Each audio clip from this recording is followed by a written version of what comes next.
हम आशिकों के सीनों में, और ये मक्ता समाप्त करें, खौफे यजीदियत हो शबाहत को किस लिए,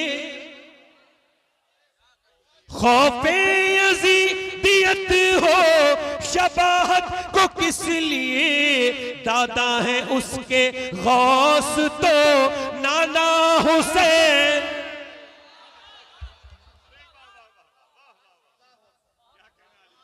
नारे तकबीर, यजीद हल्का सा बात बढ़ाए, नारे रिसालत, ट्रेबल बढ़ाए, ट्रेबल बढ़ाए, ट्रेबल।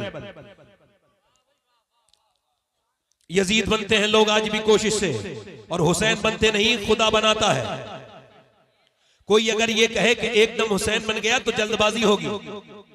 हुसैन एकदम वजूद में नहीं आता। इंग्लिश में मैं तकरीर शुरू कर रहा हूं अपनी। इंग्लिश में एक फिलॉसफी है, उसको कहते हैं कंपाउंडिंग इफेक्ट, यानी चीजों के हल्के हल्के होने के बाद उसका रिजल्ट आ जाना। जैसे आप क्या समझते हैं, कोई एकदम इंजीनियर बनेगा? नहीं, उसकी पूरी जिंदगी उसके पीछे लगी हुई होती है। कोई अगर ये समझे कि एकदम कोई मास्टर बन सकता है, नहीं बन सकता। एकदम इंजीनियर बन सकता है, नहीं बन सकता। कोई एकदम एमएलए बन जाएगा, ऐसा नहीं है, नहीं हो सकता। कोई एकदम एमपी बन जाए, ऐसा नहीं हो सकता। उसकी पूरी जिंदगी उसके पीछे लगी हुई है। आप इस बात को गौर करें। बैठे बैठे आप लोग, बेटे देखो, थोड़ी देर के लिए इंसान के बच्चे बनो, थोड़ी देर के लिए। इधर देखो, थोड़ी देर के लिए इंसान के बच्चे बनो, थोड़ी देर के लिए। थोड़ा समझ, सब सब्र करो, सब्र थोड़ा भाई। बैठ जाओ, थोड़ा सा सुन लो। इधर देखो, सुन लो। मैं बहुत जल्दी अपने घर वालों को भी नहीं मिलता हूं, सुन लो, मुझे सुना रहा हूं, सुन लो। आपकी खिदमत करने आया हूं, खादिम हूं आपका, तो थोड़ी झाड़ू लगाने दो अपने दिलों पर मुझे।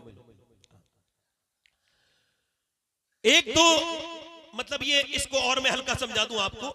एक दो गुटके खाने से अगर कैंसर होता तो कौन खाता? एक लंबी मेहनत करनी पड़ती है, 20-25 साल, फिर कहीं जाकर के इंसान के मुंह में कीड़े पड़ते हैं, उसको कैंसर होता है। डॉक्टर कहता है कि अब आपका खेल खत्म हो गया, अब आपका गुटखा जो है ना आपकी जान ले लेगा। वो कहता है मैं गुटखा छोड़ दूंगा। वो कहते हैं अब तो दुनिया छोड़ने का वक्त है, अब आप गुटखा क्या छोड़ेंगे। एक दो सिगरेट पीने से बंदे को जो है ना एकदम अटैक नहीं पड़ता, 20-25 साल चैन स्मोकर बनना पड़ता है। फिर कहीं जाकर के इंसान को जो है ना, वो इंसान को जो है वो ये उसके दिल का दौरा पड़ता है, उसको अटैक आता है। ऐसे ही कोई भी चीज एकदम नहीं होती, एकदम किसी का पेट बाहर नहीं आता। लंबी चिकनी चीजें खानी पड़ती है, लगातार बहुत दिन में खाना पड़ता है। बहुत दिनों में जाकर के इंसान की हैयत बदलती है, उसका पेट बाहर को आता है, ना सेहत एकदम खराब होती है, ना तबीयत एकदम खराब होती है। कोई एकदम ये कहे कि कोई एकदम बरेली में ताजुश शरिया बन गया, नहीं नहीं, एकदम कोई अख्तर रजा ताजुश शरिया नहीं बना। पहले उसने 15 साल हुजूर मुफ्ती आजम हिंद की खिदमत में रहा है। उसने मुफ्ती आजम की दरवाजे पर जारोब कशी की है, उसने मुफ्ती आजम की नजर का फैज पाया है। पहले उसने मुफ्ती आजम की नजर से वो मुस्तफीद हुआ है, फिर कहीं जाकर के दुनिया ने उसको ताजुश शरिया कहा है। खुद ताजुश शरिया कहते हैं, मुफ्ती आजम का जर्रा क्या बना अख्तर रजा, महफिल अंजुम में अख्तर दूसरा मिलता नहीं। यानी जब मुफ्ती आजम की नजर पड़ती है तो अख्तर रजा बनता है, और जब आला हज़रत की नजर पड़ती है तो बंदा मुफ्ती आजम बनता है। और सुनिए, जब नजर पड़ती है बाबा फरीदुद्दीन गंजे शकर की, और एक लंबी तरबियत होती है, एक लंबा मुजाहिदा, तब कोई जाकर के अलाउद्दीन अलियम साबिर कलियरी बनता है। और एकदम एकदम कोई निजामुद्दीन महबूब इलाही नहीं बनता। पहले बाबा फरीद उसको संवारते हैं, उसको संवारते हैं, उसको बनाते हैं, उसको सिखाते हैं, तब कोई जाके निजामुद्दीन महबूब इलाही बनता है। एक नजर पड़ती है जब मोइनुद्दीन की, तब कोई कुतुबुद्दीन बनता है। और जब एक नजर पड़ती है उस्मान हारूनी की, तब कोई मोइनुद्दीन बनता है। और जब कोई नजर डालता है अबू सालेह, तो शेख अब्दुल कादिर बनता है। और सुनो, जब अली नजर डालता है और नबी अपनी गोद में उठाता है और फातिमा दूध पिलाती है, तब कहीं जाके हुसैन बनता है।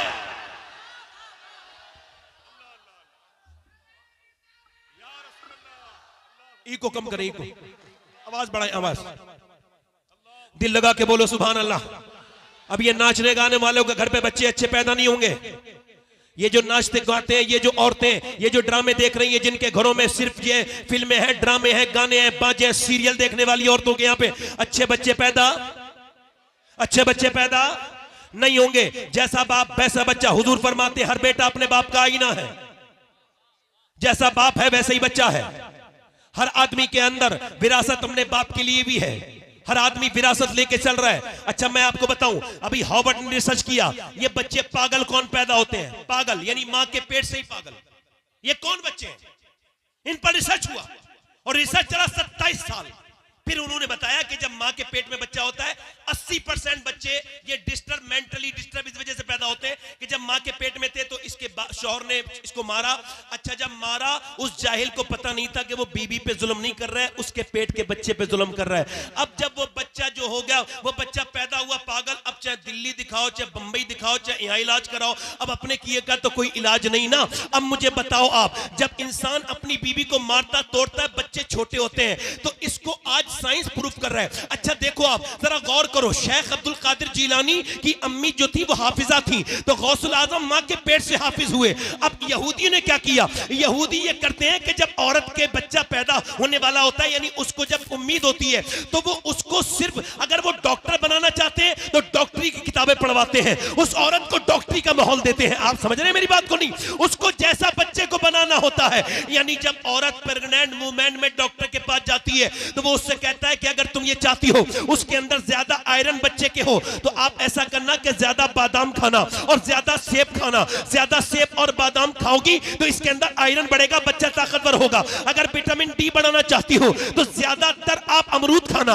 अमरूद खाओगी विटामिन डी बढ़ेगा। अगर तुम ये चाहती हो कि विटामिन सी बढ़े तो संतरा खाना और नींबू खाना, तो तुम्हारे बच्चे के अंदर विटामिन सी बढ़ेगा। अब मुझे बताओ कि जब अल्लाह का बनाया हुआ सेब, संतरा, अनार, अमरूद अगर मां खाए तो बच्चे पे असर हो जाए, तो क्या अल्लाह का कुरान मां पढ़ेगी तो बच्चे पे असर नहीं होगा? अब कॉन्वेंट में आपके बच्चे पढ़ रहे हैं, उनको कॉन्वेंट में अब तो और कुछ किया जा रहा है। हमारी कौम के पास स्कूल कम है, बल्कि है ही नहीं। कुछ मुखैया हजरात हैं, जैसे यहाँ पे एक स्कूल अल्हम्दुलिल्लाह है, मगर अक्सर स्कूलों में क्या हो रहा है, उनको माज़अल्लाह उनको हाथ जोड़ना सिखाया जा रहा है। वहां पर माज़अल्लाह बुतों के सामने बच्चियों को नाचना सिखाया जा रहा है। एक हमारे दोस्त कहते हैं मेरे बच्चे को निकाल दिया स्कूल से। मैंने पूछा क्यों निकाला? कि आपके बच्चे से हमने कहा इस बुत के सामने जरा अपने हाथ जोड़ो, तो उसने बुत के ऊपर थूक दिया तो हमने उसको निकाल दिया। वो कहते मेरी आंखों में आंसू आ गए। मैंने कहा या अल्लाह तेरा शुक्र है जो सबसे बड़ी तालीम है मेरा बच्चा वो तालीम हासिल कर चुका। दुनिया की सबसे बड़ी तालीम है अल्लाह के सिवा कोई इबादत के लायक नहीं है।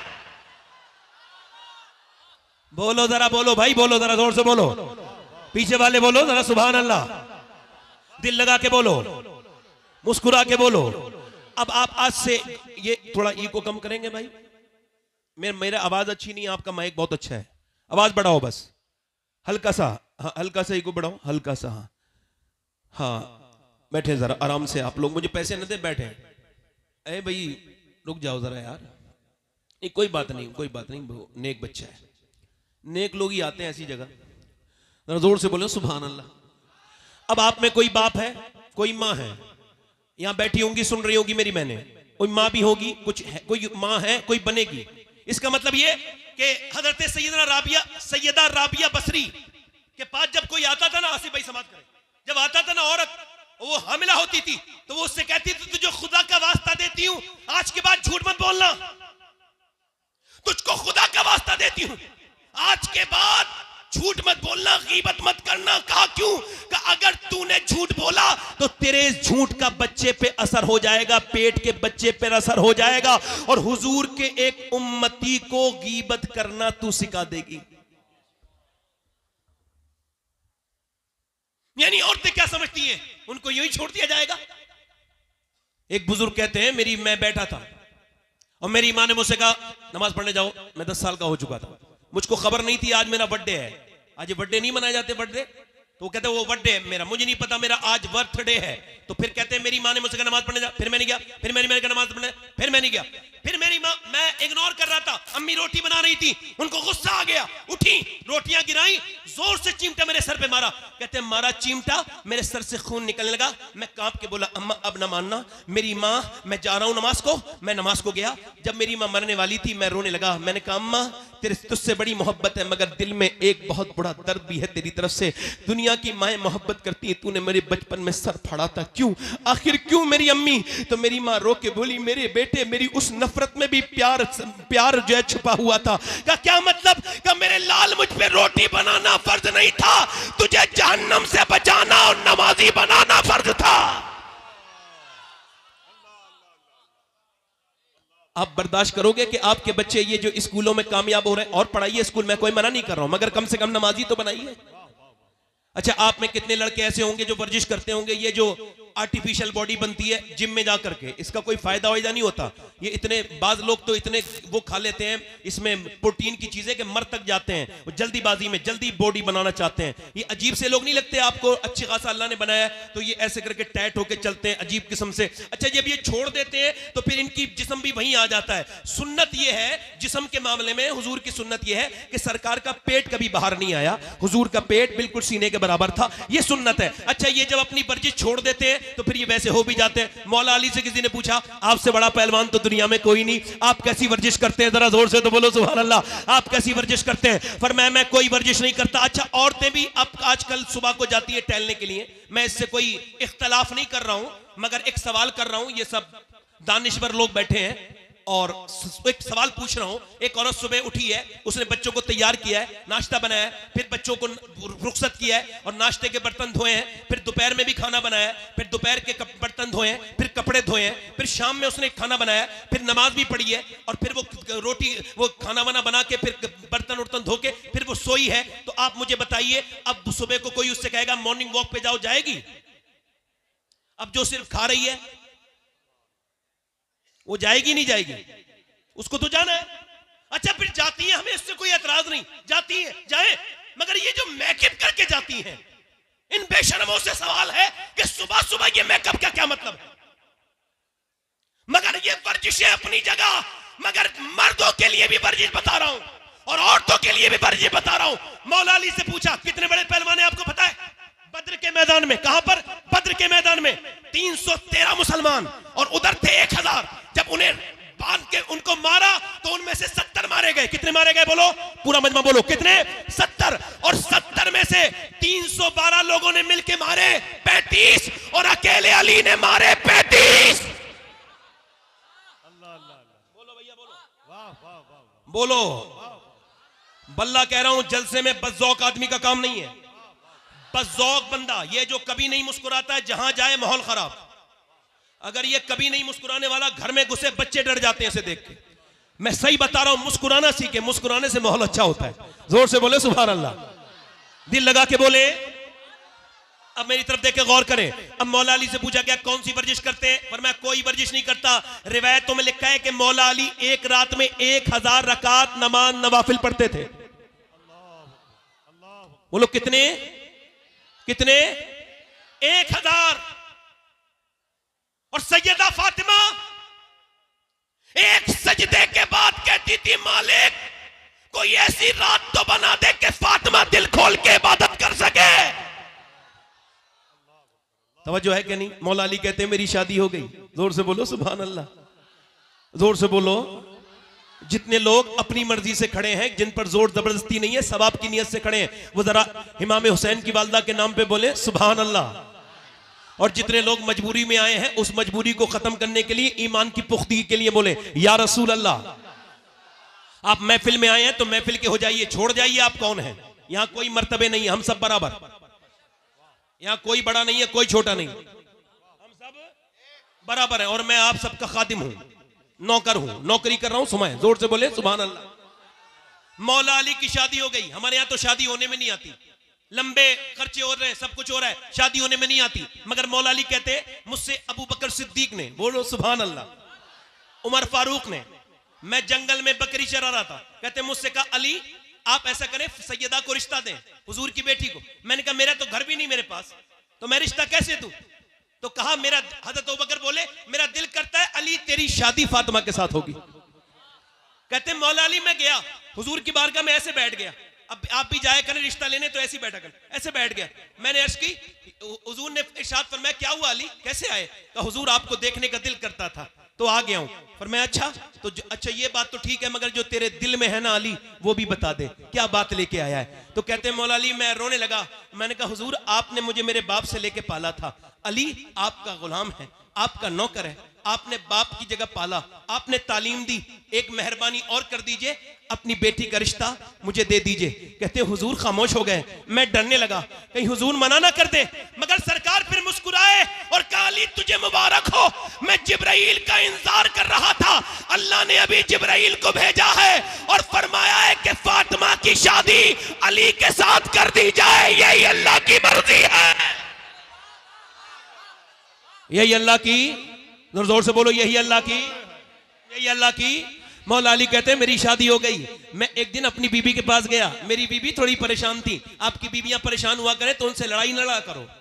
कैसे मुंह बनाए बैठी है, क्या हो गया? नहीं, आपके लिए सुन्नत यह है कि हुजूर की सुन्नत यह है कि जब अम्मी आयशा रूठ जाती थी तो हुजूर मना लेते है ना। वैसे भी थानेदार के पास जलील होने से बेहतर है कि बीबी के सामने ही 2-3 बातें ऐसी कर लो जिसमें कमरे में जलालत महसूस हो। कोई तवज्जो है मेरी बात की नहीं? बेहतरीन मियां बीबी वो है, ये मजाक नहीं कर रहा हूं मैं आपसे, बेहतरीन मियां बीबी वो है जो बात कर लेते हैं आपस में। क्या कर लेते हैं बोलो? क्या कर लेते हैं बोलो?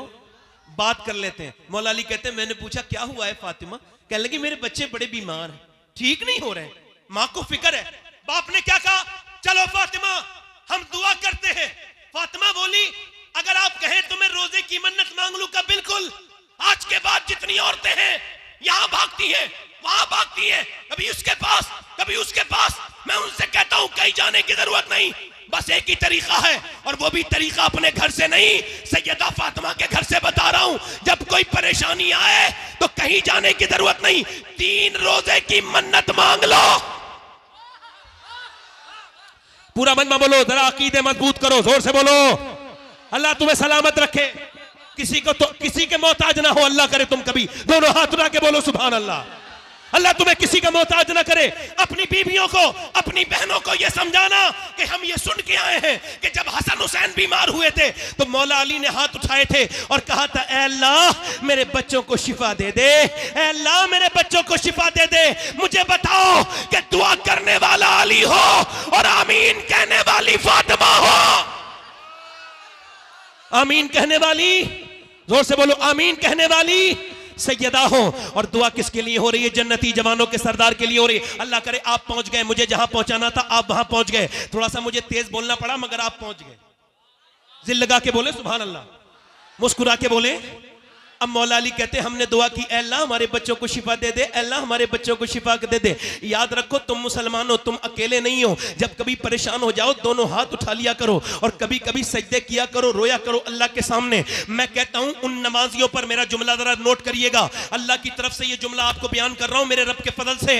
वो नमाजी कैसा नमाजी है जो फर्ज तो अदा कर रहा है मगर नमाज की बड़ी वाली सुन्नत उससे अदा नहीं हुई। यानी वो नमाज में गया मगर नमाज की सबसे बड़ी सुन्नत यह है कि मेरे नबी की आंख के आंसू निकला करते थे सजदे में। वो कैसा नमाजी है जिसने सजदे में रोना नहीं सीखा? वो कैसा नमाजी है जो अल्लाह के सामने रोना नहीं सीखा? वो कैसा नमाजी है? मैं उससे पूछता हूं कभी तेरी आंख से आंसू निकला? मौला अली दुआ कर रहे हैं, अल्लाह का फजल हुआ दोनों बच्चे ठीक हो गए। अब सुबह को सहरी के लिए उठा दिया गया है, रोजा रख रहे हैं अहले बैत। जरा गौर तो करो, हम तो इतनी सहरी खाते हैं माज़अल्लाह कि पूरे दिन डकारें आती रहती हैं। कुछ लोग तो इतनी ठूस ठूस के खाते हैं ऐसा लगता है कि ये आज के बाद कयामत के दिन ही खाएंगे, अब ये खाएंगे ही नहीं। शाम तक इतना खाते हैं। वो रोजा क्या रोजा है जिसमें एहसास ना हो? वो रोजा क्या रोजा है जिसमें दर्द ना हो? वो रोजा क्या रोजा है जिसमें रोजा रखने वाले को ना पता चले कि मैं रोजा रख रहा हूं? रोजा तो अहले बैत ने रखा है कि सुबह फजर में उठे हैं और सुबह फजर में उठने के बाद दुआ कर रहे हैं ऐ अल्लाह हमारे बच्चों को शिफा अता कर दे। अब जब शिफा अता हो गई तो अब सहरी की जा रही है।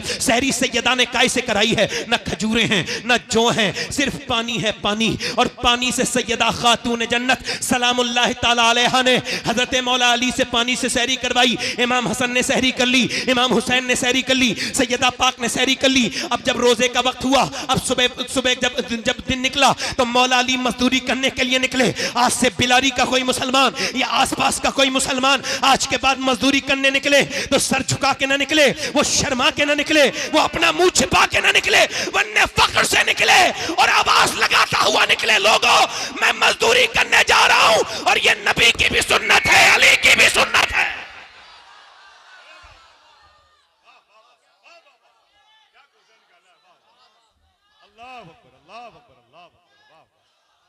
ये अली की भी सुन्नत है। बोलो जल्दी बोलो, मैं जो करबला ले जाना है आपको, करबला ले जाना है, करबला के बाद फिर इंशाल्लाह आप इन्हें सुनेंगे। जोर से बोलो सुभान अल्लाह। मैं बोलता रहूं, मर्जी है आपकी कि नहीं है? जरा दोनों हाथ उठा के बोलो सुभान अल्लाह। आज के बाद कोई मजदूर का बेटा ना शर्माए ये कहते हुए कि मेरा बाप मजदूर है। बिल्कुल शर्माने की जरूरत नहीं। अगर आपका भाई रक्षा चलाता है, फख्र से कहो कि मेरे भाई ने मुझे हराम का नहीं खिलाया, हलाल का खिलाया है। जरा दिल लगा के बोलो सुभान अल्लाह। सैयदा पाक ने सही मौला अली मजदूरी करने के लिए निकले, पूरे दिन मजदूरी करके शाम को आए हैं और आकर के सैयदा पाक को दे दिया है खाना, वो दे दिया जो। अब जो नबी की बेटी ने, मेरी बहनें सुन ले, मेरी बेटियां सुन ले, नबी की बेटी ने चक्की चलाना शुरू कर दी। चक्की चलाते चलाते चलाते चलाते, तवज्जो करना, मेरी तरफ तवज्जो करना, अशरफ अली थानवी ने लिखा है, ये देवबंदियों के मौलाना है, उन्होंने कहा है, वो कहते उसने भी लिखा है मतलब इस बात को, हालांकि हमारे उलमा ने भी लिखा है कि मौला अली एक पांव रखते थे काय पे घोड़े के रकाब पर, और घोड़े पे बैठने से पहले मौला अली का एक कुरान पूरा हो जाता था। समझ में आई? जो समझ में आए वो करामत नहीं होती, जो समझ में ना आए वही होती है। तवज्जो है कि नहीं? तवज्जो है मेरी बात तरफ? नहीं दिल लग रहा है? जरा किन लोगों का दिल लग रहा है यार? फेसबुक पे दिल लगता है, हुजूर की बातों में दिल नहीं लग रहा है। इंस्टाग्राम 3-3 घंटे चल जाता है और उंगली ऐसे चलती रहती है। बिल्कुल ये क्या है? ये बेवकूफी है। ये डोपामाइन अटैक कर रहा है आपके ऊपर। ये आपके अंदर जो ये क्या समझ रहे हैं, बीमारी है ये भी। इसका इलाज होगा कुछ दिनों के बाद। आप देख लेना 10 साल के बाद मोबाइल के मरीजों का इलाज डॉक्टर किया करेंगे। लिख लो इस बात को, ये बीमारी है। तवज्जो है मेरी तरफ? नहीं आपकी? अब मेरी तरफ तवज्जो करो, जरा गौर करो, मेरी तरफ तवज्जो करो। मैं क्या कर रहा था? मौला अली फरमाते हैं, मौला अली अपने घर में सैयदा पाक ने फिर चक्की चलाई। इतनी अच्छी बात से सुभान अल्लाह नहीं बोलेंगे। चक्की चलाई और चक्की चलाने के बाद मैं गुजारिश करता हूं कि बैठे आप लोग, मुझे पैसे न दें, मैं थोड़ा डिस्टर्ब होता हूं पैसे लेने में। बैठ जाए, पैसे न दें, आप बस सुन लें, यही आपका इनाम है। वल्लाह अगर आप मुझे ठीक से सुन लेंगे ना तो यही इनाम है आपका। पैसा कोई न दें, हाँ गुजारिश कर रहा हूं, बैठे रहें आराम से। जब शब्बीर भाई का नंबर आएगा दीजिएगा, है ना?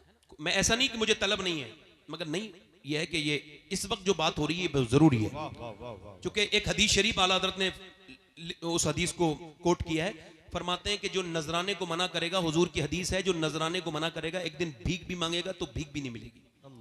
तो मैं मना नहीं कर रहा हूं, आप किसी दूसरी सूरत से कर सकते हैं, मगर फिलहाल मेरी तकरीर पर असर हो रहा है।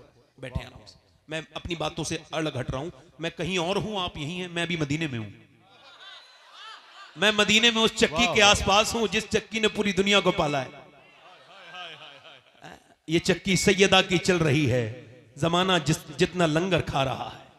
सैयदा ने चक्की चलाई, चक्की चलाने के बाद इंतजार हो रहा है। हसन हुसैन दोनों रोजे से हैं, सैयदा पाक रोजे से हैं, मौला अली रोजे से हैं। अजान की आवाज आ जाए कि अजान दे दें, अजान बिलाल अजान पढ़ दें। कि कैसा दौर है ये? ऐसा दौर है, एक मस्जिद है मगर सारी चीजें लाजवाब हैं। यहाँ के नमाजी लाजवाब नमाजी, अबू बकर, उमर, उस्मान, अली, हुजैफा, तलहा, अब्दुर्रहमान। जोर से बोलो बिलाल। और मुअज्जिन बिलाल, और इमाम नबियों का इमाम।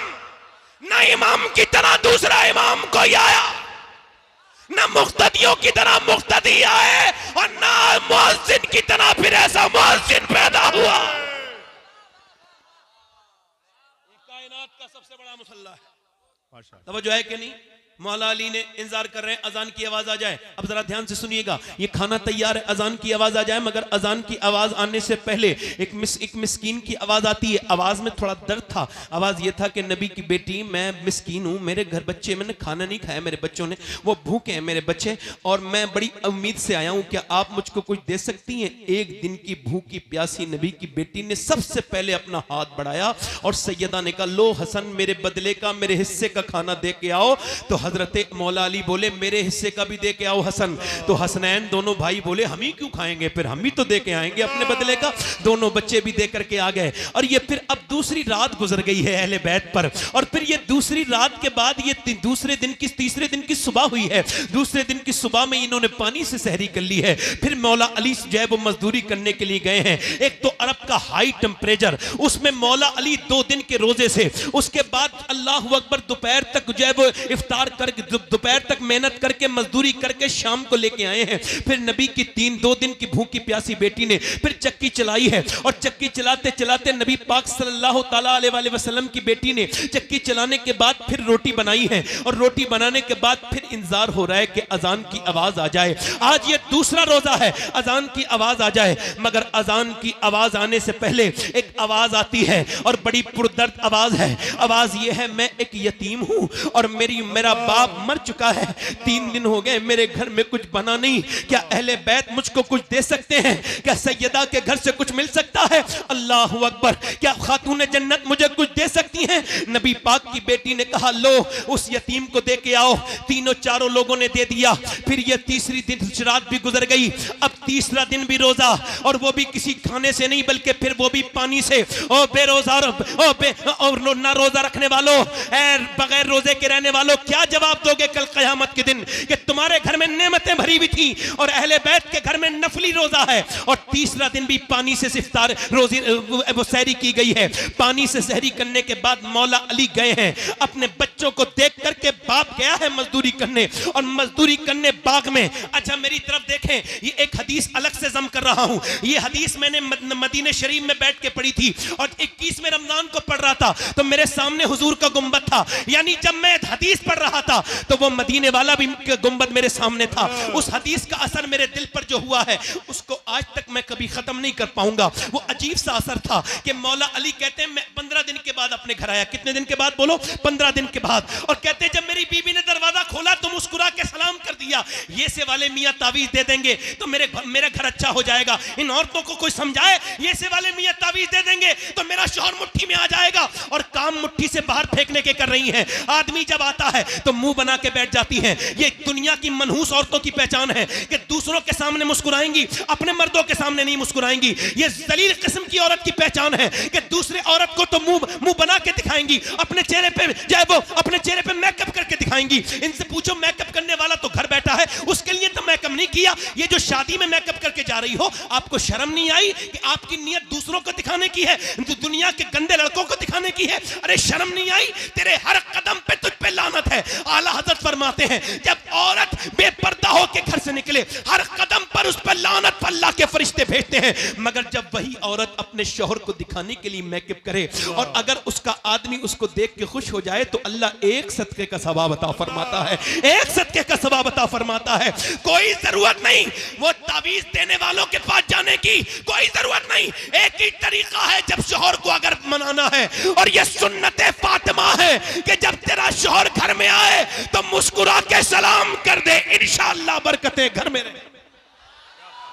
वाह वाह वाह वाह वाह, बरकतें बरकतें बरकतें नहीं पानी नहीं, जोर से बोले सुभान अल्लाह। पानी आपकी मोहब्बत, मुस्कुरा के बोले, वाह वाह, मुस्कुरा के बोले। मौला अली कहते हैं मेरी बीवी ने मुस्कुरा के मुझे सलाम कर दिया। क्या बेहतरीन तरीका है। देखे तो वसीम बरेलवी ने कहा था थके हारे परिंदे जब बसेरे को लौटे, तो सलीकेमंद शाखों का लचक जाना जरूरी है। जब शौहर आए तो औरत को अच्छा माहौल देना चाहिए, घर बना रहेगा।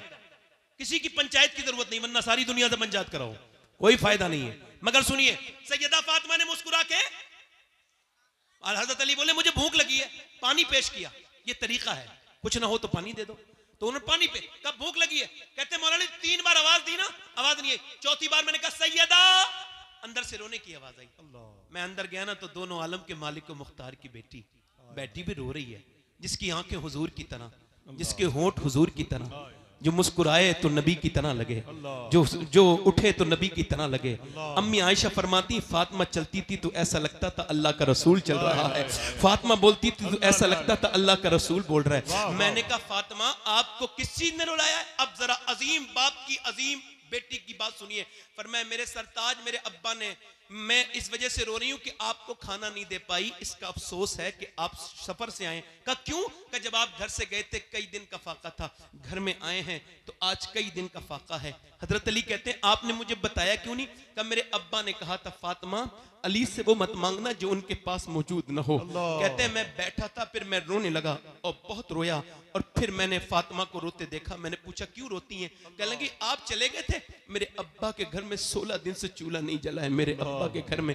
हजरत अली कहते हैं बच्चों की भूख अपनी जगह, मगर हुजूर को सुन के मैं बाग की तरफ गया और जाकर के मैंने बाग वाले से कहा कोई काम ले लो मुझसे। उसने कहा एक डोल निकालोगे और पानी दोगे मेरे बाग को तो एक खजूर दूंगा। कहते 3 डोल निकाले, पसीने में भीग गया, मगर फिर हुजूर को याद किया, 17 डोल निकाले, बिल्कुल भीगा हुआ हूं पसीने से, और मेरे बच्चे भी भूखे, मैं भी खुद भी भूखा, मगर एक खजूर चखी तक नहीं। ऐसे करके हुजूर की बारगाह में ले गया। हुजूर ये नजराना है, फरमाया अली तेरे बच्चे भूखे हैं, तेरी फातिमा भूखी है, तेरे हसन भूखे हैं, उनको नहीं दिया।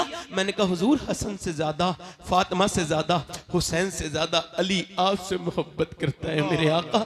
हुजूर ने दोनों हाथ उठा के दुआ की थी, ऐ अल्लाह मैं अपने अली से मोहब्बत करता हूं, तू भी मेरे अली से मोहब्बत कर। या अल्लाह मैं इससे, इसकी औलाद से राजी हूं, तू भी इससे राजी हो जा। फिर हुजूर मेरे घर गए, कि तेरे बच्चों के साथ खाऊंगा बैठकर। हुजूर ने खजूर की गुठली निकाली और फिर खजूर जब हसन के मुंह में दी तो हसन ने नाना को देख के रोना शुरू किया, हुसैन ने भी रोना शुरू किया। मेरे नबी ने दोनों को प्यार किया तो सैयदा रोने लगी। फरमाया ना मेरी बेटी फातिमा न रो, मेरी बिलाडली, ये मताउन दुनिया कलील, ये दुनिया छोटी है और ये दुनिया की रौनकें, दुनिया की लज्जतें आले मोहम्मद के लिए नहीं है, आले मोहम्मद के लिए दुनिया नहीं है मेरी बिटिया ना। हजरत अली कहते हैं मैं तीसरे दिन अपने घर आया और मेरी बीबी ने फिर 3 दिन की रोजे की बीबी ने रोजेदार रोजे के साथ मेरी बीबी ने चक्की चलाई, और चक्की चलाने के बाद मेरी बीबी ने 3 दिन का रोजा रखने के बाद फिर चक्की चलाई कि नीचे को जो है वो खाना रख दिया। अब अजान की आवाज आ जाए, मगर अजान की आवाज नहीं आई, एक कैदी की आवाज आई, वो भी गैर मुस्लिम की, एक असीर की आवाज आई। उसने कहा मैं एक गैर मुस्लिम हूं, मुझे मदीने में किसी ने खाना नहीं दिया और सबने मुझे डांट दिया, भगा दिया, मैं कैदी हूं, क्या नबी की बेटी मुझको कुछ दे सकती है? मैंने सुना है जिसे कहीं से कुछ नहीं मिलता वो फातिमा के घर से कभी खाली नहीं जाता है, क्या आप कुछ दे देंगी? सैयदा ने खाना उठाया, हसन ने उठाया, दे दिया। जब अजान हुई मस्जिद में गए ना तो दोनों बच्चे कांपते थे भूख की वजह से, चेहरा बिल्कुल पीला था। मेरे नबी ने दोनों बच्चों को प्यार किया और कहा अली तेरी सखावत अल्लाह ने पसंद कर ली है। ऐ लोगों जरा सोचो तो हमने किस पैगंबर को भुला दिया है, किस रसूल को भुला दिया है, आज हम बिल्कुल भूल चुके हैं। जरा गौर तो करो, मेरे नबी ने फरमाया अली तेरी सखावत अल्लाह को पसंद आई, तेरी जियाफत अल्लाह को पसंद आई। अल्लाह ने जिब्राइल को भेजा और फिर फरमाया वयुतइमून अत्वामा अला हुब्बिही मिस्कीना व यतीमा व असीरा, यानी खुद ना खाते हैं भूखों को खिला देते हैं। कैसे साबिर है मोहम्मद के घराने वाले। मगर मैंने अर्ज की थी ए सैयदा, ए तैयबा, ए ताहिरा, ए सैयदा फातिमा ये बताएं आखिर आपने 3 दिन का रोजे क्यों रखे, 4 दिन का क्यों नहीं रखा, या 2 दिन का क्यों नहीं रखा? आवाज आई मेरा पैगाम यजीद के लिए था मदीने से, ओ यजीद तू मेरे बेटे हुसैन को डरा नहीं पाएगा, ना 3 दिन की भूख से, ना 3 दिन की प्यास से, चूंकि फातिमा ने ट्रेनिंग मदीने में करा के भेजा है।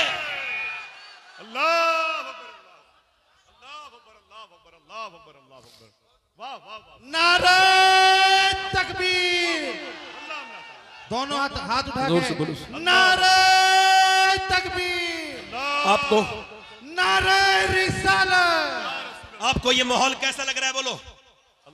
ये माहौल सब गौस पाक का बनाया हुआ माहौल है, ये सब बड़े पीर ने बनाया है।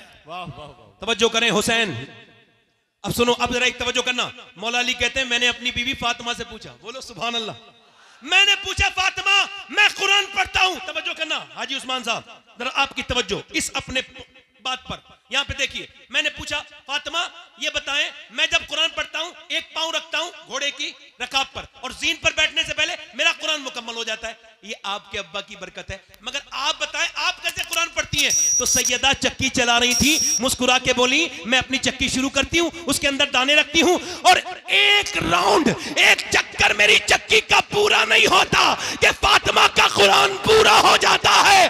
अरे जब बाप ऐसा कुरान पढ़े और माँ ऐसा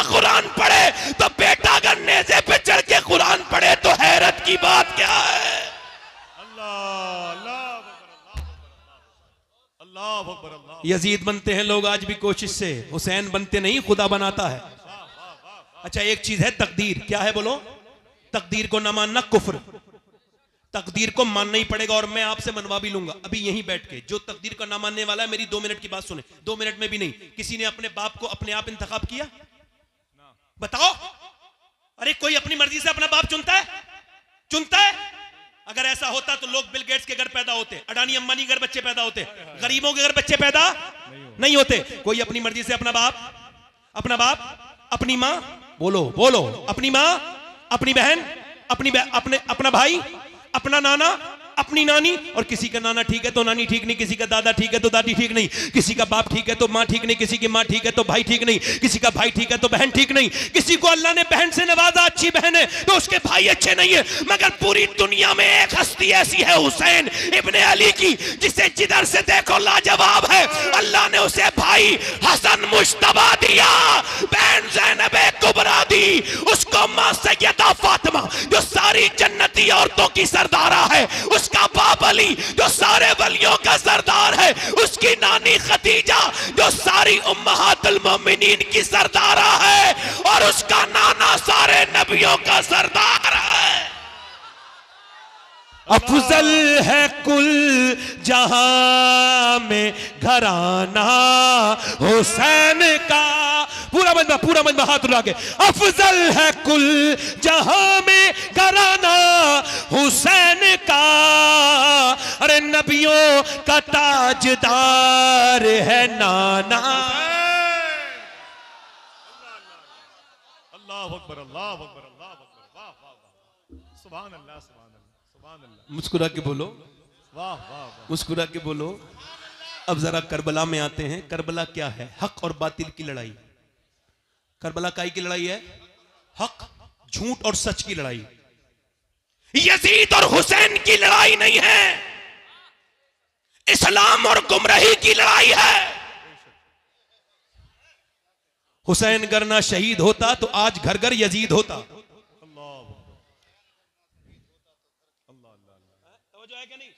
हुसैन कौन है? हुसैन कौन है? अच्छा आप ये पसंद करोगे आपका इमाम किसी शराबी के पास बैठे? आप पसंद करोगे आपका इमाम किसी जुआरी के पास बैठे? अरे जब आपका इमाम, आप पसंद करोगे उसके हाथ में बैत होना जो शराबी के घर खाना खाता है? आप उसके हाथ में बैत दे सकते हो? अरे ऐसा पीर पसंद करोगे जो किसी बेनमाजी के साथ रहता हो? नहीं ना। अरे तो हुसैन तो पीरों का भी पीर है और इमामों का भी इमाम है। यजीद के हाथ में कैसे हाथ दे देते? नहीं दिया हाथ, छोड़ दिया मदीना, छोड़ दिया, बोलो छोड़ दिया। जब ज्यादा दबाव बढ़ा तो आपने फरमाया मैं मदीना छोड़ रहा हूं, इस वजह से मैं नहीं चाहता मेरे नाना के मदीने में लड़ाई हो। तवज्जो करो जरा मेरी तरफ देखो, ये मदीने सेल्फी वाले लोग जो जाते हैं ये कोई जाते वाते नहीं है, ये तो सेल्फी निकालने जाते हैं। ये तो वहां वही करते रहते हैं, इधर से लाइव उधर से लाइव। कभी अपने गुनाह भी लाइव करना बेटे, इतनी नेकियां लाइव करता है, कभी गुनाह भी लाइव करना। अपने गुनाह छुपाता है, नेकियां लाइव करता है। नेकियां तो छुपाने की होती हैं। वहां मदीने में खड़ा है और कह रहा है एक लाइक दे दो, और वो भी हिंदुस्तानी लोगों से। पागल है, मदीने गया ही क्यों था? यहीं पे लाइक मांग लेता, मैं मदीने में हूं एक लाइक कर दो। और पागल एक बार मदीने वाले से कह देता या रसूल अल्लाह एक बार लाइक कर दो मेरे नबी।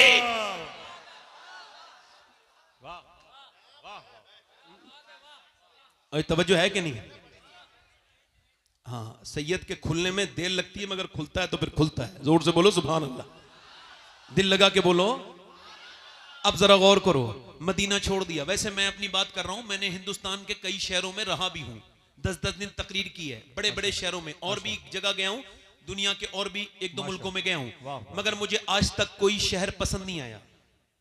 ऐसा नहीं लगा मुझे कि मुझे वहां की याद आई हो। मगर 2017 में गया था पहली बार हज करने, अब कई हर साल जाता हूं अल्हम्दुलिल्लाह, अल्लाह का शुक्र है। मगर मैं आपको कसम खा के बता रहा हूं, आज तक कोई ऐसा दिन नहीं गुजरा 6 साल में जो मुझे मदीना याद ना आया हो। खुदा की कसम खाता हूं। मेरे जैसे गुनहगार इंसान को, और ऐसे आला हजरत की नजर से देखो मदीना, कभी देखो आला हजरत की नजर से। मुझे खुदा की कसम इतना हिंदुस्तान में बरेली में जब जाता हूं तो आला हजरत के होने का एहसास होता है, मगर इतना नहीं होता जितना मदीने में मुझे आला हजरत का एहसास होता है। क्योंकि आला हजरत को जहां जाओ, आला हजरत कहा कैसे पढ़ोगे, कैसे जाओगे हुजूर की बारगाह में? ऐसे ही जाओगे कि मुजरिम बुलाए आए हैं, जाऊ का है गवाह, फिर रद हो कभी ये शान करीमों के घर की है। सरकार हम गवारों में तर्जे अदब कहां, हमको तो बस तमीज यही भीख भर की है। मांगेंगे मांगे जाएंगे, मुंह मांगी पाएंगे। दुनिया के पैसे वालों, ये पैसा तुम्हारे काम नहीं आएगा। देखो एक बार मदीना, एक बार देखो मेरे हुजूर का मदीना, एक बार काबे की बहारें देख लो। ए नौजवानों, मोबाइल ना बदलो, आसान है मदीना देख लो, हुजूर की बारगाह की हाजिरी कर लो। मेरा इमाम ऐसा है कि अगर उसको बरेली में ढूंढो तो नहीं मिलेगा। कहां मिलेगा? फरमाते हमें रजा तेरे दिल का पता चला व मुश्किल दरे रोजा के मुकाबिल वो हमें नजर तो आया। यानी मदीना इंसान का छोड़ना बड़ा मुश्किल है, मगर जब मैंने मदीना छोड़ा, जब हाजी ने मदीना छोड़ा, जब आम आदमी ने मदीना छोड़ा तो दिल फट गया।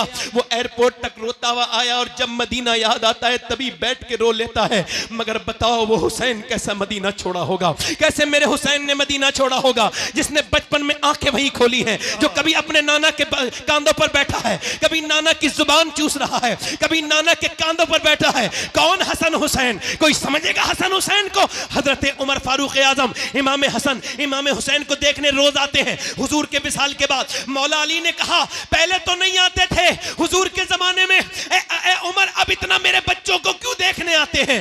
उमर रो के बोले तेरे बच्चों की चेहरा अली बिल्कुल मेरे नबी की तरह है, इनको देख लेता हूं तो बिल्कुल नबी याद आ जाते हैं, नबी की तशनगी कम हो जाती है। मेरे बरेली का इमाम बोला मादूम न था शाये सकलैन, उस नूर की जलवागाह थी जाते हसनैन, और तमसील ने उस नूर के दो हिस्से कर दिए, आधे से बने हसन आधे से हुसैन। हुसैन ने मदीना छोड़ दिया, कैसे दिल से मदीना छोड़ा? मक्के आ गए, मक्के में खतूत आए, मक्के को भी छोड़ दिया। मक्के से आप जो है वो कूफे की तरफ जा रहे थे, एक शायर बीच में मिला, उसने कहा हुसैन ना जाओ, तुम्हारा भाई मुस्लिम बिन अकील हमने देखा है, उसको कत्ल कर दिया गया, उसको धोखा दे दिया गया, कूफियों ने धोखा दे दिया।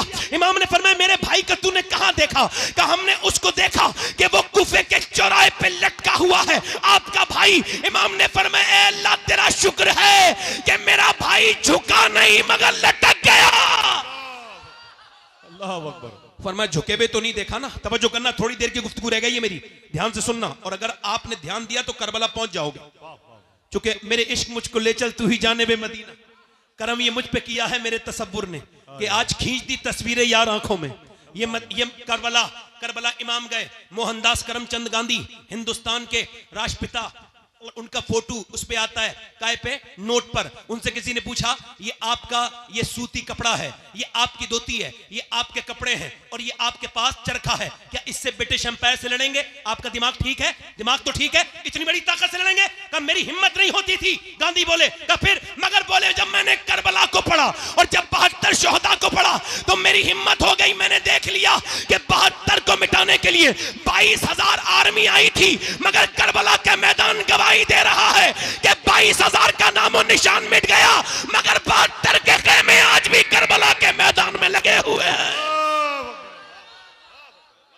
72 के खेमे अब भी करबला के मैदान में, बोलो बोलो, करबला के मैदान में, करबला के मैदान में लगे हुए हैं। इमाम मेरा करबला गया है, इमाम कहता है मैं यजीद की बैत नहीं करूंगा, और फिर तकरीर करते हैं मुझे पहचानते नहीं, मैं हुसैन इब्ने अली हूं, मुझे पहचानो, मैं नाना के कांधे पर बैठा था।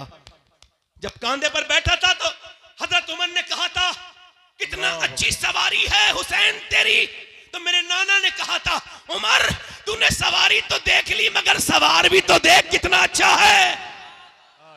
मैं वही हुसैन हूं, आज मैं यहां पे खड़ा हूं। इमाम आ गए, तवज्जो करना थोड़ी देर, नौजवानों आपकी बहुत खास तवज्जो चाहता हूं, अल्लाह करे तो ये मजमा और ये महफिल मैं जहां चाहता हूं वहां पहुंच जाए। हुसैन इब्ने अली हैं। अब आपने फरमाया जंग मैं नहीं करता, मुझे जाने दो, अब मैं किसी और मुल्क में चला जाऊंगा। रिवायतों में लिखा है, पूछा कहां, तो आपने फरमाया मैं हिंदुस्तान चला जाऊंगा। अल्लाह। मगर उनको क्या करना था? बेअत लेनी थी। बेअत का मतलब है बिक जाना। क्या मतलब? बेअत का मतलब बिक जाना। तो या तो किसी की नेकी को देख के बिक जाओ, वरना इमाम हुसैन कहते हैं दुनिया में कोई खजाना ऐसा नहीं बना जो हुजूर की औलाद को खरीद सके। आपने फरमाया मेरे जैसा यजीद की बेअत। उन्होंने कहा ठीक है जंग शुरू। जंग। अब जब तलवारों की आवाज आ रही थी, एक औरत गुजर के जा रही थी। मेरी बहनें सुन ले, मेरी बेटियां, ये जो आज अपने बच्चों को कभी नमाज के लिए नहीं कहती, कभी नमाज के लिए नहीं कहती। सुने, औरत जा रही थी अपने बेटे की शादी की तैयारी करने। अब जब जा रही थी ना औरत, और जब वो औरत जा रही थी तो आवाज आई, तो उस औरत ने कहा देख क्या मेरे बेटे कैसी आवाजें आ रही, तलवार किसकी जंग हो रही है, देख तलवारें टकरानी आपस में। वो बच्चा आके रोने लगा, अम्मा मेरा दिल बड़ा दुखा है। क्या हुआ? कि मैंने वहां करबला में एक इतना खूबसूरत इंसान देखा, मेरी आंखों ने इतना अच्छा नहीं इंसान नहीं, न उसकी आंखों की तरह आंखें थी, न उसके लहजे की तरह। कहा अच्छा। मैंने पूछा कौन है? कहा ये हुसैन इब्ने अली है, इन पर बड़ा जुल्म हो रहा है। तो कहता है मेरी माँ, मेरा दिल फट गया। माँ रो के बोली मेरे लाल, फातिमा का घर लुट रहा हो और मैं अपने बेटे का घर बसाऊं, मेरा दिल गवारा नहीं करता। मैंने आज तक तुझसे कभी तुझसे मैंने अपने दूध का बदला नहीं मांगा, आज मांगती हूं, ऐसा कर तू मेरे बेटे हुसैन पे कुर्बान हो जा। बेटा बोला अम्मी अगर तू ना भी कहती मैं फिर भी हुसैन पे कुर्बान होने का इरादा रखता था। जवान बेटा गया, मैं माँ पहुंची, इमाम ने फरमाया तेरे बुढ़ापे का सहारा ले जा। लगी मुझे बुढ़ापे का नहीं, कयामत का सहारा चाहिए हुसैन, मुझे कयामत का सहारा चाहिए, बुढ़ापा तो मेरा गुजर जाएगा। इमाम ने फरमाया ठीक है। अब जब उसका बेटा चला तो इमाम की तरफ उसकी माँ आंखों से आंसू ला के बोली हुसैन मेरे बेटे को जब नवाजो तो इसकी माँ को भी नवाजना कयामत के दिन। मेरे इमाम ने फरमाया ठीक है। जब बेटा गया जवान तो बूढ़ी ने ऐसे करके अपनी झोली फैलाई, ऐ अल्लाह मेरे बेटे की शहादत कबूल कर ले, मेरे लाल की ऐ अल्लाह कबूल कर ले। उधर जब इसकी दुआ पूरी नहीं हुई है, ये गर्दन कटी उसकी और आकर के गिर गई झोली में। मां ने उसके बाल पकड़े और उठा करके सर को फेंका यजीदियों में और कहा जो चीज हम अल्लाह की राह में दे देते हैं वापस नहीं लेते, वापस नहीं लेते। अब इमाम के हजरत अली, मैं मुख्तसर कर रहा हूं, शॉर्ट में करबला बयान कर रहा हूं, आखिर में हजरत कासिम गए। कासिम कौन है? इमाम हसन के बेटे। जब वो गए तो एक हाथ में तलवार है और कुर्ता है, सिर्फ कोई जंगी सामान नहीं है, कोई खुद नहीं पहने हुआ है, कोई प्रोटेक्शन का सामान नहीं है, ऐसे ही जा रहे हैं। मगर शेर का पोता था, जाके बोले है कोई जो मेरा मुकाबला करे? अरे 22,000 से जो भूखा प्यासा मुकाबला तलब करे, अली का ही तो पोता हो सकता है। अर्जक नाम के पहलवान ने कहा, शिमर ने कहा अर्जक जा, अर्जक जरा जा, अर्जक जा लड़। अर्जक बोला तेरा दिमाग ठीक है शिमर, मैं 500 लोगों से लड़ता हूं, इससे अकेले लड़ लूंगा? दुनिया मेरी क्या कहेगी, तू तो करेंगे लोग, बच्चे से लड़ाऊं, मेरा बेटा जाके इसकी गर्दन काट लाएगा। उसने कहा ठीक है ट्राई कर ले। उसका बेटा आया ना जवान, आने में टाइम लगा, मरने में टाइम नहीं लगा। फिर दूसरा भेजा, मर गया, तीसरा भेजा, मर गया, चौथा भेजा, कट गया, 5वीं बार खुद आया, बोले मुझे ना, मेरा नाम तूने सुना है कि नहीं सुना है? कासिम, मैं हूं अर्जक, 500 लोगों से लड़ता हूं। हजरत कासिम बोले मैंने तेरा नाम नहीं सुना, मगर तूने मेरे दादा अली का नाम जरूर सुना होगा। और मैं आ जा। और वो जब आया आपने फरमाया तेरा दिमाग खराब, तेरे होश खराब हो गए, तेरा बच्चे का मर गया, तू तेरे घोड़े की जीन तक खुली हुई है। उसने नीचे गर्दन की ना ऐसी तलवार मारी, गर्दन ओ दूर जाके गिरी। आवाज आई अली का वो घर है जिस घर का हर एक बच्चा जहां पैदा हुआ शेरे खुदा मालूम होता है। इमाम कासिम, अच्छा अब 22,000 लोग जब तीर चलाएंगे एक आदमी पर तो क्या होगा? शहीद हो गए। अब जब शहीद हुए ना तो और लाशों को इमाम उठा के लाए थे, तवज्जो करना मेरे इमाम पर, जब उठा के लाए थे और लाशों को तो गोद में उठा के लाए थे, मगर इनके लिए आपने नीचे को कपड़ा रखा और फिर टुकड़े उठा के सर पांव अपने भतीजे के गठरी बांधी और फिर लेकर के आए।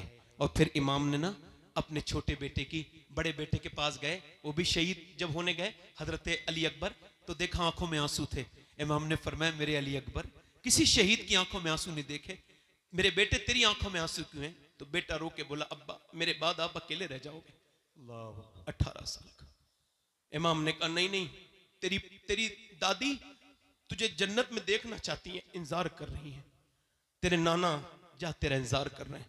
इमाम अपने बेटे को उठाया, जो जवान बेटे की मैयत पे न रोया वो हुसैन। इमाम फिर वापस आए, 6 महीने के बच्चे की कब्र बनाई है बस अली असगर की, और करबला में कोई कब्र नहीं बनाई आपने अपने हाथ से, एक ही कब्र बनाई। क्यों? क्योंकि बाद में घोड़े दौड़े थे, और अगर 6 महीने के बच्चे पे घोड़े दौड़ जाते ना तो अल्लाह उस कौम को बर्बाद कर देता, उलमा कहते हैं बर्बाद कर देता। इमाम ने अब मेरी आखिरी तकरीर का हिस्सा है, बड़े ध्यान से आपसे बड़ी अल्लाह रसूल का वास्ता देके कहता हूं, बड़े ध्यान से सुनिएगा। मेरे इमाम ने अपने नाना का जुब्बा पहन के और अमामा बांधा नाना का, और हाथ में जब साफा, हाथ में तलवार ली तो पीछे से 21-22 साल के बच्चे ने हाथ रख दिया, पीछे मुड़ के देखा हजरत ज़ैनुल आबिदीन थे। अब्बा मुझे छोड़ के जाओगे? तारीख क्या कहेगी कि जवान बेटा रहा और बाप को छोड़ के चला गया, बाप को जाने दिया। इमाम ने कहा नहीं नहीं मेरे बेटे, मेरा इम्तिहान खत्म हो रहा है, तेरा शुरू हो रहा है। तुझे तो मेरे अमानतें देता हूं, तू मेरा खलीफा है, मेरी अमानतों का अमीन, मेरी विरासतों का तू अमीन है, मैं तुझको देता हूं मेरे ज़ैनुल आबिदीन, मेरी नस्ल तुझसे चलेगी, जा मेरे बेटे तेरा सब्र यहीं से शुरू होता है। इमाम ज़ैनुल आबिदीन को समझाया, फिर अपनी औरतों के पास गए और फरमाया, ओ ज़ैनब, ओ उम्मे रबाब, ओ फातिमा, ओ शहरबानो, मैं जा रहा हूं, बस तुम सब्र करना, चीखना मत, चिल्लाना मत, रोना मत। अल्लाह अकबर। सैयदा ज़ैनब ने कहा किसके सहारे छोड़ के जा रहे हैं? कहने लगे जिसके सहारे इब्राहिम ने हाजरा को छोड़ा था, उसी के सहारे छोड़ के जा रहा हूं, बस उसी के छाड़े छोड़ के जा रहा हूं। इमाम चल दिए बरेली से। हुजूर आला हजरत के भाई अल्लामा हसन कहते हैं, अल्लाह अकबर, हूरे करती हैं उरूसाने शहादत का सिंगार, खूबरू दूल्हा बना है हर जवान अहले बैत, और फातिमा के लाडले का आखिरी दीदार है, हश्र का हंगामा बरपा है मियाने अहले बैत। इमाम को आखिरी बार उनके घर की औरत देख रही हैं, अपना सौदा बेचकर बाजार सूना कर गए, कौन सी बस्ती बसाई ताजराने अहले बैत। इमाम जब करबला में गए, तलवार आपने चलाई, आपकी तलवार से तो कोई मुकाबला नहीं कर सकता था, तीर मारे, पहला तीर जब सीने पे लगा, ओ नौजवानों इस तीर को तुम भी दिल पे लेके सुनो। इमाम ने घोड़ा वापस किया, खेमे में जाके बोले बहन रोई थी क्या ज़ैनब? कहा हाँ मेरे भाई, तुम मेरे भाई हो, मेरे माँ जाए हो, मेरे साथी हो, मेरे भाई, मैं बचपन से तुम्हारे साथ खेली, मगर अब जब तीर लगाए तो ज़ैनब को अफसोस तकलीफ हो गई, मैं बहन हूं। आखिर इमाम ने फरमाया ना मेरी बहन रो मत, जब मौर्रिख तारीख लिखेगा तो खाली हुसैन इब्ने अली की तारीख नहीं लिखी जाएगी, बल्कि ज़ैनब बिन्त अली की भी तारीख लिखी जाएगी। दुनिया कहेगी कि ज़ैनब भी कोई थी। ऐ मेरी बहन, दुनिया में बहनें बहुत आई हैं, मगर तेरी तरह बहन कोई नहीं आएगी। तूने अपना घर दिया, अपने बच्चे दिए, तूने जितनी कुर्बानियां मेरे लिए दी, मेरी बहन आज हुसैन तुझे सलाम करता है, मगर बस थोड़ा सब्र कर ले। अभी सिर्फ एक मेरे तीर लगाए, और सुनना हदीस का बयान कर रहे हैं इमाम, अभी मेरे तीर लगाए, अभी तो मेरी लाश पर घोड़े दौड़ेंगे। देख मेरी बहन, औरत की आवाज औरत है, बाहर मत निकलना, बाहर मत निकलना। काश कि हमने शादियों में अपनी बहनों को दुपट्टा दे के कहा होता, बहन सर पे दुपट्टा ओढ़ ले। इमाम ने तो सीने में तीर खा के इतनी लाशें उठा के भी बहन से कहा था, बहन आवाज बाहर नहीं जानी चाहिए, मेरी लाश पर जब घोड़े दौड़े तब बाहर को निकल के मत आना, ये तुम्हें जेब नहीं देता कि तुम बेपर्दा हो जाओ। हाय हाय, इतनी तेजी के साथ लड़कियां गैर मुस्लिमों के घरों में जा रही हैं, क्या हमको शर्म नहीं आती इस बात पर? क्यों? चूंकि हमारे दिलों से इस्लाम निकल गया, कुरान निकल गया, नबी का फरमान निकल गया। हम अपनी बहनों से नहीं कहते हम तो खुद बदकार हैं, बिगड़े हुए हैं, हमें अपनी बहनों से क्या मतलब? ओ मेरे भाइयों, ओ मेरी बहनों, मेरा इमाम कह रहा है मेरी बहन अभी मेरी लाश पर घोड़े दौड़ेंगे। मेरा इमाम गया है फिर मैदान में, मगर तलवार वाली जंग उन्होंने खत्म कर दी। 10,000 तीर जब एक साथ एक आदमी की तरफ आए तो बताओ कहां कहां तीर लगे होंगे? कोई ऐसी जगह नहीं थी, सीने में तीर लगा, इमाम के निकाल दिया। निकाल ही रहे थे कि आकर के माथे पे लगा है, और जब माथे पे लगा है उसको निकाल रहे हैं तो फिर नेज़े लगे, और इतने जख्म के कोई जिस्म का हिस्सा ऐसा नहीं है जो इमाम हुसैन के जिस्म पे जहां जख्म नहीं आया है, पूरे जिस्म पे तीर ही तीर लगे हुए।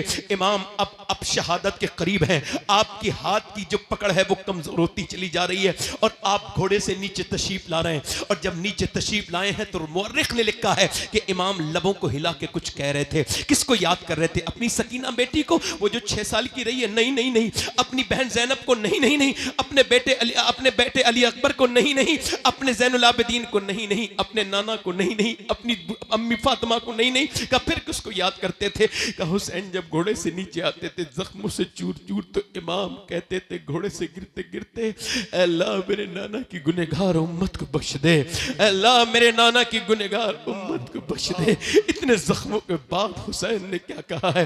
अल्लाह मेरे नाना की उम्मत को बख्श दे। आज ये उम्मत कहां खड़ी है? ये उम्मत बर्बादी की तरफ जा रही है। ये नौजवान लड़के, इनकी तन्हाइयां बर्बाद है। ये नौजवान क्या कहेंगे? मेरा इमाम फिर नीचे आया है, और आने के बाद नमाज पढ़ चुके थे, सजदा करने गया है, शमशीर बकफ कातिल हो खड़ा, और कोई रहे सजदे में पड़ा। कहती है ज़मीने करबला इस शान का सजदा खेल नहीं। मेरे इमाम ने सजदे में सर रख दिया है, सजदे में सर रखता है मेरा इमाम, और जब कहता है अल्लाह की हम्द बयान करता है तो फरिश्तों से अल्लाह कहता है तुम कहते थे कि तुम काफी हो सजदों के लिए, बताओ क्या तुम ऐसा सजदा कर सकते हो जैसा हुसैन ने किया है? जो मैं जानता हूं वो तुम नहीं जानते फरिश्तों। एक बाप जब अपने बेटे को दफनाता है तो उसका दिल को क्या गुजरती है, तुम फरिश्ते हो, तुमको क्या पता कि एक बेटे को दफन करने के बाद सजदा करना कैसा सजदा है। अपनी बेटियों बहनों की प्यास के बाद सजदा करना कैसा सजदा है। ऐसा दुनिया में सजदा नहीं हुआ कि सर सजदे में है, ऊपर से खंजर चल रहा है। और ये कौन सी गर्दन है? ये वही गर्दन है जिसे मेरे नबी चूमा करते थे, ये वही गर्दन है। आज ऊपर से खंजर चल रहा है। अल्लाहु अकबर। उस आखिरी नमाज का आलम न पूछिए। इस्लाम जिंदा कर गया सजदा हुसैन का। सजदे तो सबने किए मगर हुसैन तेरा अलग अंदाज है, तूने वो सजदा किया जिस पे खुदा को नाज है।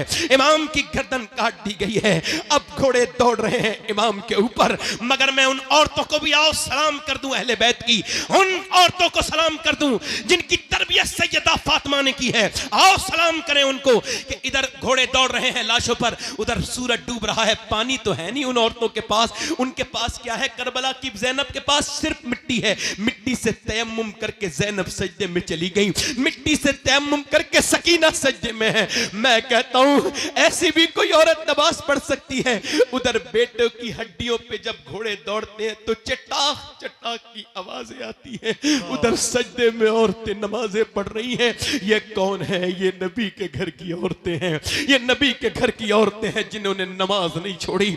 ऐ लोगों, मौत करीब करीब है।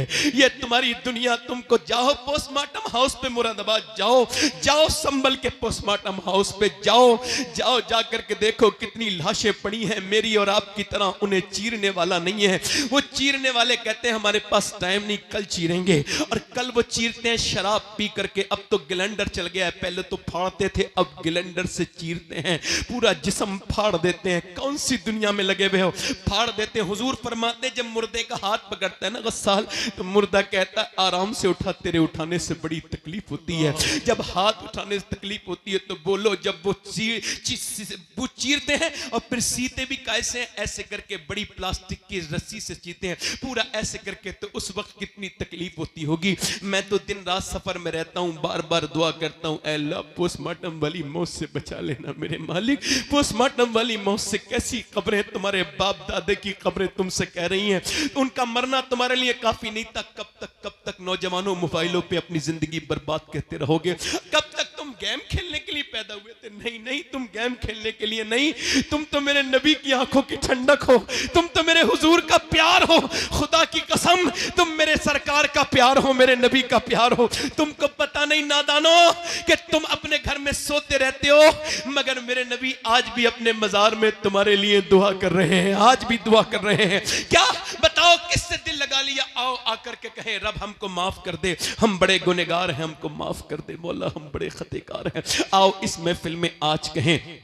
एक आखिरी बात बयान करता हूं और बात को इन सारे बुजुर्गों उलमा के सामने खत्म करता हूं, बात को इनकी बरकतों से बात खत्म करता हूं। बात यह है, किफल नाम का लड़का था। हुजूर फरमाते हर रात नई लड़की बुलाता था, यानी एक नाइट एक लड़की, यानी वो नई लड़की बुलाता था। ढूंढवा के इतने पैसे थे उसके पास, एक रात में एक लड़की की इज्जत खराब करता था। हुजूर फरमाते एक लड़की आई ना तो वो रोने लगी। इसने कहा पैसे नहीं दिए जो मेरी रात खराब कर रही है, मूड खराब कर रही। कहा पैसे तो मिले। कहा रोती क्यों है? कहा मैं इस वजह से रो रही हूं, मेरा बाप ना मरा होता मैं कभी ना आती। कहा क्यों? कहा मेरा बाप मर गया, मेरे बहन भाई भूखे हैं और मैं अल्लाह से डर रही हूं, मेरे मालिक मुझे माफ कर देना, मेरे बहन भाई भूखे ना होते तो कभी ना आती। कहा तू अल्लाह से डर रही है? कहा हाँ, मैं अपने अल्लाह से डर रही हूं, मेरा रब मुझे देख रहा है, जब मैं सजदे करती हूं तब भी देखता है, मैं तेरे घर पे इज्जत खराब कराने आई हूं तब भी अल्लाह देख रहा है।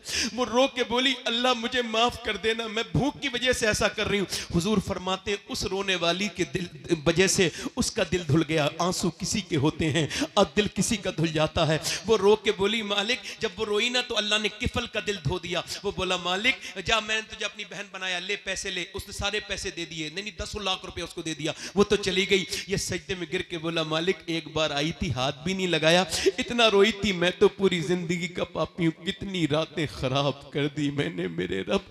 मैं जानता हूं कि मैं बेकार हूं, मगर तुझे तो पता है ना कि मैं गलत रास्ते पर हूं। ठीक है कोई बात नहीं, मैं नादान हूं, मगर तू करीम है, मुझे माफ कर दे। अगर मेरे जैसा गुनहगार कोई नहीं तो तेरे जैसा करीम कोई नहीं। ऐ मेरे रब, मेरी सांसें मौत की तरफ मुझे लेके जा रही हैं। ऐ बेपनाह ताकतों वाले, अगर मेरे जैसा गुनहगार कोई नहीं तो तेरे जैसा करीम भी कोई नहीं। ऐ रब, मैं गुनहगार पड़ा हूं, ऐसा रोया, हुजूर फरमाते अटैक हो गया, दिल का दौरा पड़ गया। कोई बंदा तेरे दर पे जो आंसू रोल देता है, मेरे मौला तेरे तौबा तू उस पर खोल देता है। मर गया, सुबह को कोई जनाजा उठाने वाला नहीं आया। इसका जनाजा उठाएंगे, बदकार का, खराब इंसान का, पापी का, कोई नहीं आया। अल्लाह ने फरिश्तों को भेजा। दोपहर के वक्त में इसके दरवाजे पे बड़े बड़े जली लफ्जों में लिख के गए फरिश्ते, इन्नल्लाह कद गफर लिल किफले, ये जो किफल है ना इसे अल्लाह ने बख्श दिया है, इसको बख्श दिया है। पूछा ऐ अल्लाह क्यों बख्श दिया? का वो रो दिया था।